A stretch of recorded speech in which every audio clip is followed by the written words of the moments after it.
Hello everyone, welcome back to my channel. আশা করি তোমরা সবাই খুব ভালো আছো। আমার একটু ঠান্ডা লেগেছে বটে, তবে এমনি মোটামুটি আমি ঠিকঠাকই আছি। আজকে আমি তোমাদের সাথে আমাদের বাড়িতে অঘ্রাণ মাসে মা নতুন চাল দিয়ে নবান্ন দেয় আমার ঠাকুরদেরকে, সেটাই ভাবলাম তোমাদের সাথে একটু শেয়ার করব। তাই সকাল সকাল দেখো মা খুব সুন্দর করে আমার সমস্ত গবু ভাইদেরকে স্নান টান করিয়ে এদের বস্ত্র পরিয়ে সুন্দর করে রেডি করিয়েছে। আর অন্যদিকে আমি আর বাবা গিয়েছিলাম একটু বাজারে টুকটাক কিছু যেগুলো প্রয়োজন সেগুলো আনার জন্য। আমাদের বাড়িতে প্রত্যেক বাড়ি কিন্তু অঘ্রাণ মাসে নতুন চাল যখন ওঠে সেই নতুন চাল দিয়ে ঠাকুরকে চাল মেখে নবান্ন তৈরি করে দেওয়া হয়। আর এই নিয়মটা আমি সেই ছোট্টবেলার থেকে দেখে আসছি, তার কারণ আমার মাকে ঠাকুমা শিখিয়েছিল এই নবান্ন কিরকম ভাবে করতে হয়, তাই মা প্রত্যেকবার সেই নিয়মেই কিন্তু করে। বাজার থেকে নতুন যে চাল ওঠে সেই চাল নিয়ে এসে ভিজিয়ে রাখতে হয়, তারপর নারকেল কুড়িয়ে সেই চাল বেটে তার সাথে দুধ দিয়ে নতুন গুড় দিয়ে আদাও একটু বেটে তার সাথে ভালো করে মিশিয়ে নিতে হয়।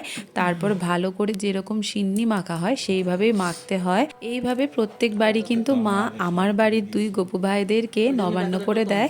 এইবার আমার শ্বশুর বাড়িতে যে আমি ঠাকুর পেতেছিলাম, তোমরা নিশ্চয়ই আমার চ্যানেলে তোমরা দেখেছো, সেই লাড্ডু আর রাধারানী ওরাও আমার বাড়িতে এসেছিল এবং তাদেরকেও কিন্তু মা নবান্ন করে দিয়েছে। ভারী ভাল লাগছিল, তার কারণ ওরা তো নতুন, আর ওরাও যে নতুন বাড়িতে এসে নবান্ন খেতে পেরেছে এইটাই আমার কাছে ভারী সৌভাগ্যের। আর এদিকে কথা বলতে বলতে তোমরা নিশ্চয়ই দেখতে পেয়েছো যে আমার মা ঠাকুরের কাছে এই নবান্নটা কীরকমভাবে দেয়।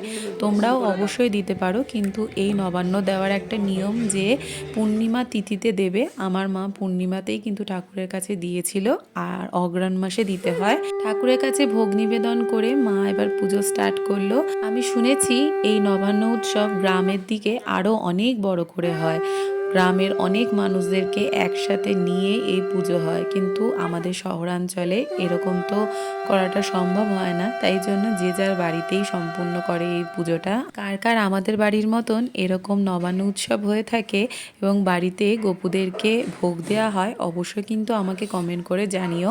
আর ঠাকুরের কাছে ভোগ দেওয়ার পর তারপর বাবাকে নিয়ে আমি ছাদে গিয়েছিলাম। বাবা কিন্তু ঘুম থেকে উঠেই আগে কাককে নেমন্তন্ন করে, তার কারণ কাককে এই নবান্ন দিতে হয়। এর অর্থ হলো পূর্বপুরুষকে সেই নবান্ন দেওয়া।